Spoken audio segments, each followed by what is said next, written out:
हर दिन मैं अपनी पत्नी पर थोड़ी थोड़ी रकम बचाने के लिए भरोसा करता था।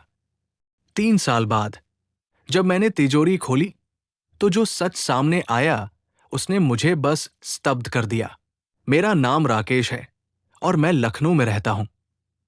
शादी से पहले मेरी पत्नी अनीता की नौकरी स्थिर थी और उसकी मासिक आय लगभग 30,000 रुपए थी।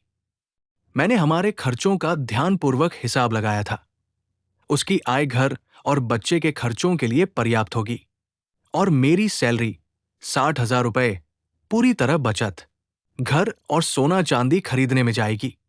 लेकिन जब अनीता गर्भवती हुई तो सभी योजनाएं ध्वस्त हो गई। शादी के तुरंत बाद, शादी के 2 महीने भी पूरे नहीं हुए थे कि अनीता गर्भवती हो गई। गर्भावस्था के 1 महीने बाद ही उसने गर्भपात किया। शहर के अस्पताल के डॉक्टरों ने लंबा आराम करने की सलाह दी। अनीता ने अपनी नौकरी से छुट्टी मांगी, लेकिन उसके बॉस ने मना कर दिया और उसे नौकरी से निकाल दिया गया। मैं बेहद निराश हुआ और सोच रहा था, शादी होते ही अब मुझे उसका ख्याल रखना होगा। मेरी 60,000 रुपए की सैलरी, जिसे मैं बचाने की योजना बना रहा था, अब पूरे परिवार पर खर्च हो रही थी। मेरे ससुराल वाले गरीब थे और आर्थिक मदद नहीं कर सकते थे। इसलिए मैंने सीधे अपनी पत्नी से कहा, अब से मैं तुम्हें रोजाना केवल 150 रुपए दूंगा, ताकि तुम बाजार जाकर खाना बना सको। जैसे चाहो संभालो, बस मुझे सही समय पर खाना मिल जाए। मैं नाश्ता और दोपहर का भोजन बाहर करता था, इसलिए मुझे लगा 150 रुपए पर्याप्त है। मातृत्व पोषण, सप्लीमेंट्स, मैंने उन सबको नजरअंदाज किया। पहले महिलाएं बिना किसी विशेष दवा के बच्चे को जन्म देती थी और वे फिर भी स्वस्थ रहती थी। 3 साल बीत गए। शुरुआत में अनीता ने सोचा कि बच्चे के कुछ महीने बाद वो नौकरी पर लौट जाएगी, लेकिन हमारा बच्चा अक्सर बीमार पड़ता था, इसलिए उसे घर पर रहकर उसकी देखभाल करनी पड़ी। अब 3 साल बीत चुके हैं। हमारा बच्चा 2 साल से ज्यादा का हो चुका है और नर्सरी स्कूल जाने वाला है।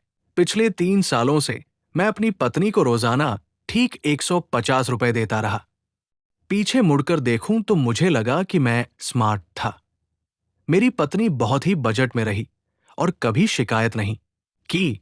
मैं अपने सहयोगियों के सामने ये गर्व से कहता कि मेरी पत्नी गांव की सबसे किफायती महिला है। जब उन्होंने सुना 150 रुपए में 3 लोगों का घर चलता है, तो वे हैरान रह गए।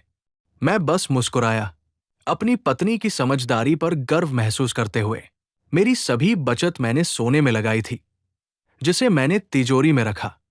और हाँ, मैंने अपनी पत्नी के साथ पासवर्ड साझा नहीं किया था। एक और झटका, पिछले हफ्ते मैं 7 दिन के बिजनेस ट्रिप पर गया। जब मैं वापस आया और घर में प्रवेश किया तो देखा कि घर खाली था। कई सामान गायब थे। अनीता और बच्चा कहीं नहीं थे। मैंने पुकारा, लेकिन कोई जवाब नहीं आया।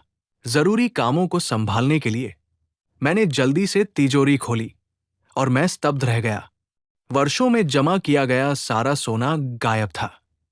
तिजोरी के अंदर सिर्फ एक सुव्यवस्थित तलाक का पत्र रखा था।